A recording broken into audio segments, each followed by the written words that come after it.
गांव में एक बहुत गरीब परिवार रहता था। उस परिवार में मोहन, उसकी बीवी लता और उनका 8 साल का बेटा चीकू रहते थे। मोहन को पीने की बहुत बुरी आदत थी। वो सुबह शाम बस शराब पीता और जुआ खेलता रहता था। मोहन की एक छोटी सी किराने की दुकान थी।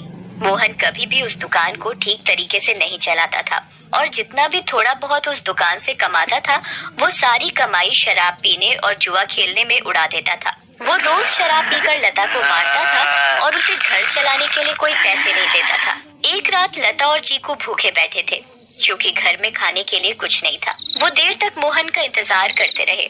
अचानक दरवाजे पर खटखटाने की आवाज आती है। माँ, लगता है पापा आ गए। वो जरूर हमारे लिए कुछ खाने को लाए होंगे। हाँ बेटा, अब हम सब मिलकर पेट भरकर खाना खाएंगे। लता जल्दी से दरवाजा खोलने जाती है। जैसे ही वो दरवाजा खोलती है तो देखती है कि मोहन के दोस्त मोहन को पकड़कर खड़े हैं और मोहन नशे की हालत में है। अरे भैया, इतनी रात को आप लोग? अरे भाभी जी, क्या बताएं, आज तो मोहन ने हद ही कर दी। इतनी शराब पी रखी थी कि इसे इतना भी होश नहीं था कि ये कहाँ पड़ा है। हम इसे चौराहे पर से उठा कर लाए हैं।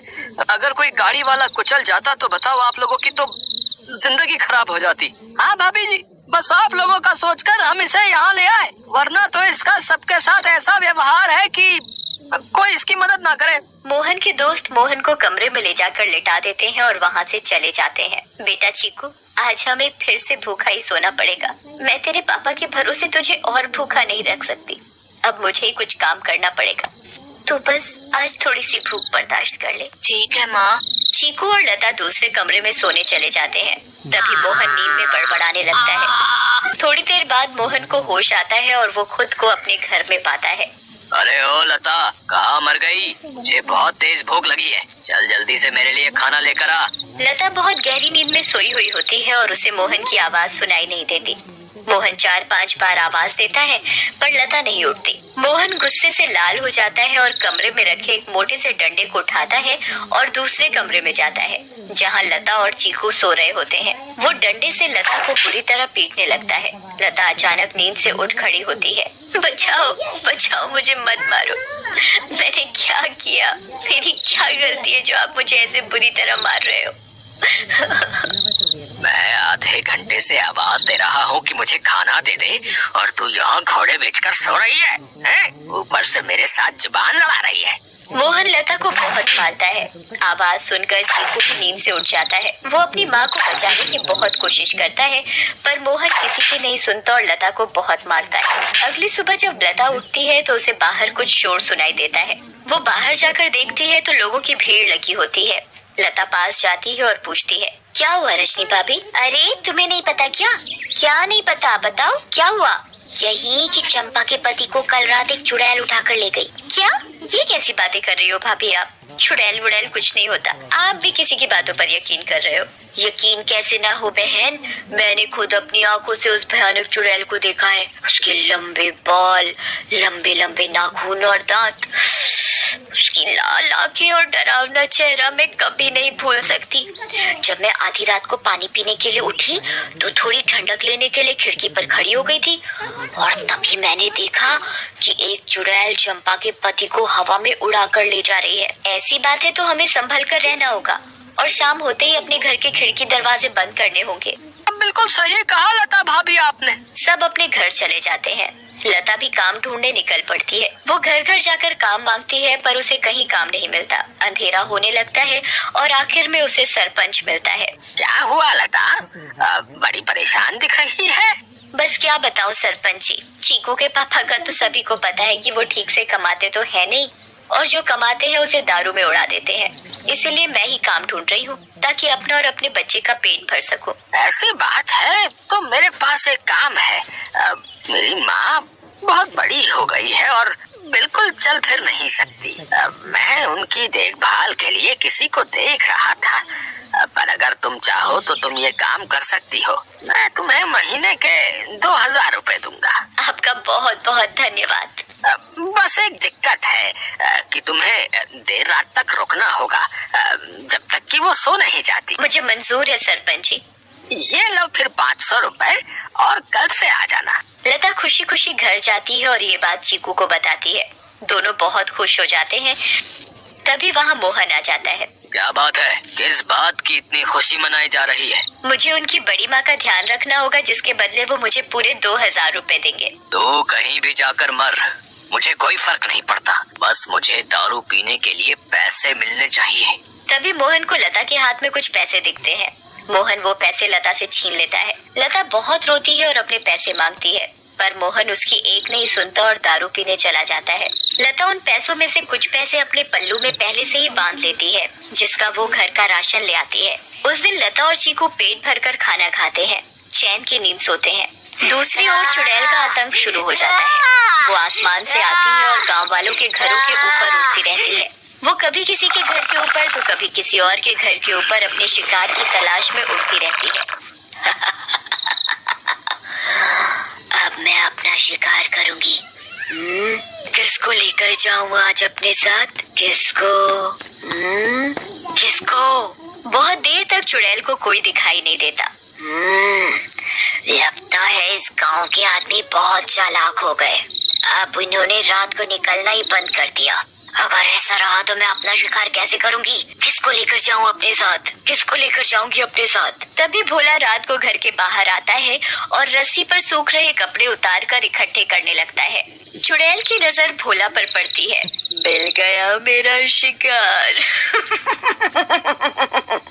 चुड़ैल भोला पर हमला करती है। वो उसे एक हाथ से पकड़ती है और अपने साथ हवा में उड़ाकर ले जाती है।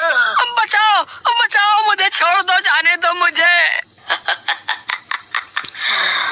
तू तो मेरा आज का शिकार है, ऐसे कैसे छोड़ दूं? तभी भोला की बीवी बाहर भोला को देखने आती है। उसे भोला घर के बाहर कहीं नहीं दिखता, पर फिर उसकी नजर ऊपर जाती है और वो देखती है कि चुड़ैल उसके पति को लेकर जा रही है।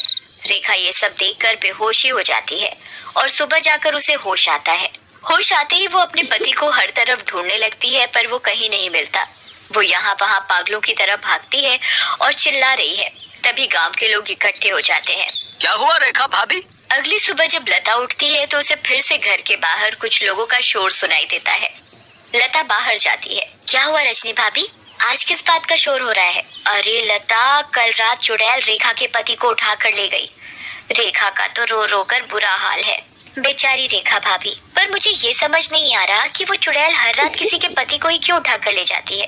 सही कहा लता भाभी, हमें इस बात का जल्द से जल्द पता लगाना होगा। सभी लोग मिलकर एक तांत्रिक के पास जाते हैं और सारी बात बताते हैं। मैं अभी पता लगाता हूँ कि ये चुड़ैल चाहती क्या है।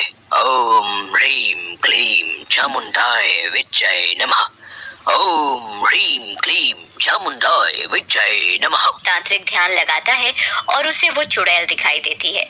ये कोई साधारण चुड़ैल नहीं है, बहुत खतरनाक चुड़ैल है। इसे कब्जे में करना या खत्म करना मेरे बस की बात नहीं। पर हाँ, एक बात मुझे पता चली है कि ये बस आदमियों को ही नुकसान पहुंचाती है। इससे औरतों या बच्चों को कोई खतरा नहीं और इसकी शक्तियाँ रात को ही काम करती हैं। दिन में ये हम लोगों की तरह एक मामूली इंसान जैसी बन जाती है। बस मैं अपनी तांत्रिक विद्या से इतना ही पता लगा पाया हूँ। सब लोग अपने अपने घर चलने लगते हैं। तभी लता बोलती है, मेरे पास एक सुझाव है, अगर वो काम कर जाए तो। वैसे आप लोग मेरी बात सुनकर हंसेंगे, पर इसके अलावा कोई और तरीका नहीं दिख रहा इस चुड़ैल से बचने का। भाभी आप बताओ तो सही। पता चला अगला नंबर मेरा ही है। मैं भी मरना नहीं चाहता। अंधेरा होने के बाद अगर सभी आदमी औरतों का भेष बनाकर रहे तो वो चुड़ैल किसी भी आदमी को औरत समझकर नहीं लेकर जाएगी। लता की बात सुनकर सब हंसने लगते हैं, पर बाद में सबको लता का ये सुझाव सही लगता है और सब अपने अपने घर चले जाते हैं। लता भी अपने घर चली जाती है। वो मैं कह रही थी कि गांव में चुड़ैल का आतंक बहुत बढ़ रहा है। वो हर रात एक आदमी को ले जाती है। तो गांव वालों ने तय किया कि सब आदमी अंधेरा होते ही औरतों के कपड़े पहन लेंगे ताकि वो चुड़ैल उन्हें औरत समझकर छोड़ दे। तेरा दिमाग तो ठिकाने है या पागल वागल हो गई है? कोई बेवकूफी होगा जो ऐसा करेगा। मोहन लता की एक नहीं सुनता और चला जाता है। लता भी सरपंच के घर उनकी माँ की देखभाल के लिए चली जाती है। लता का पूरा दिन बहुत अच्छे से निकलता है। फिर रात हो जाती है और लता अपने घर के लिए निकल पड़ती है। दूसरी ओर गांव के सभी आदमी अंधेरा होते ही औरतों का भेष बना लेते हैं। लता जब अपने घर वापस जा रही होती है तो उसे आसमान से चुड़ैल आती दिखती है। लता बहुत डर जाती है और पेड़ के पीछे छुप जाती है। तभी वहाँ से मोहन गुजर रहा होता है। हे भगवान, अब मैं क्या करूँ? अब तो ये चुड़ैल इनको ले जाएगी। मैं इनको कैसे बचाऊं? मिल गया मुझे मेरा शिकार। चुड़ैल उड़कर मोहन को पकड़ लेती है। बचाओ बचाओ, कोई मुझे इस चुड़ैल से बचाओ। चुड़ैल मोहन को लेकर हवा में उड़ने लगती है। तभी लता दौड़कर आती है, चुड़ैल का पैर पकड़ लेती है। चुड़ैल लता को देखकर वापस जमीन पर उतर जाती है। ऐ पागल औरत, छोड़ मेरा पैर और ले जाने दे मुझे इस आदमी को। ये मेरा शिकार है। नहीं, मैं तुझे नहीं छोड़ूंगी। मैं तुझे अपने पति को नहीं ले जाने दूंगी, चाहे इसके बदले मुझे अपनी जान ही क्यों न देनी पड़े। चुड़ैल बहुत कोशिश करती है पर लता उस चुड़ैल के पैर को नहीं छोड़ती। छोड़ मेरा पैर, मेरी पायल टूट जाएगी। दूर है मेरी पायल से। मेरी पायल मेरी जान है। इस चुड़ैल को आखिर इतना क्यों प्यार है इस मामूली सी पायल से? और ये ऐसे क्यों बोल रही है? कहीं इस पायल में ही तो इसकी जान नहीं? मुझे इस पायल को तोड़ देना चाहिए। लता उस पायल को तोड़ देती है। चुड़ैल आग में जलने लगती है। ये तूने क्या किया? मेरी पायल में ही मेरी जान थी और तूने वही तोड़ दी। चुड़ैल उस आग में खत्म हो जाती है। मुझे माफ कर दो लता, मैंने हमेशा तुम्हें मारा पीटा और आज तुमने ही मेरी जान बचाई। उस दिन के बाद से मोहन बदल जाता है। वो अच्छे से काम करता है और अपने परिवार का ध्यान रखता है और कभी शराब नहीं पीता। गांव वालों को भी उस चुड़ैल से हमेशा के लिए छुटकारा मिल जाता है और सब हंसी खुशी रहने लगते हैं।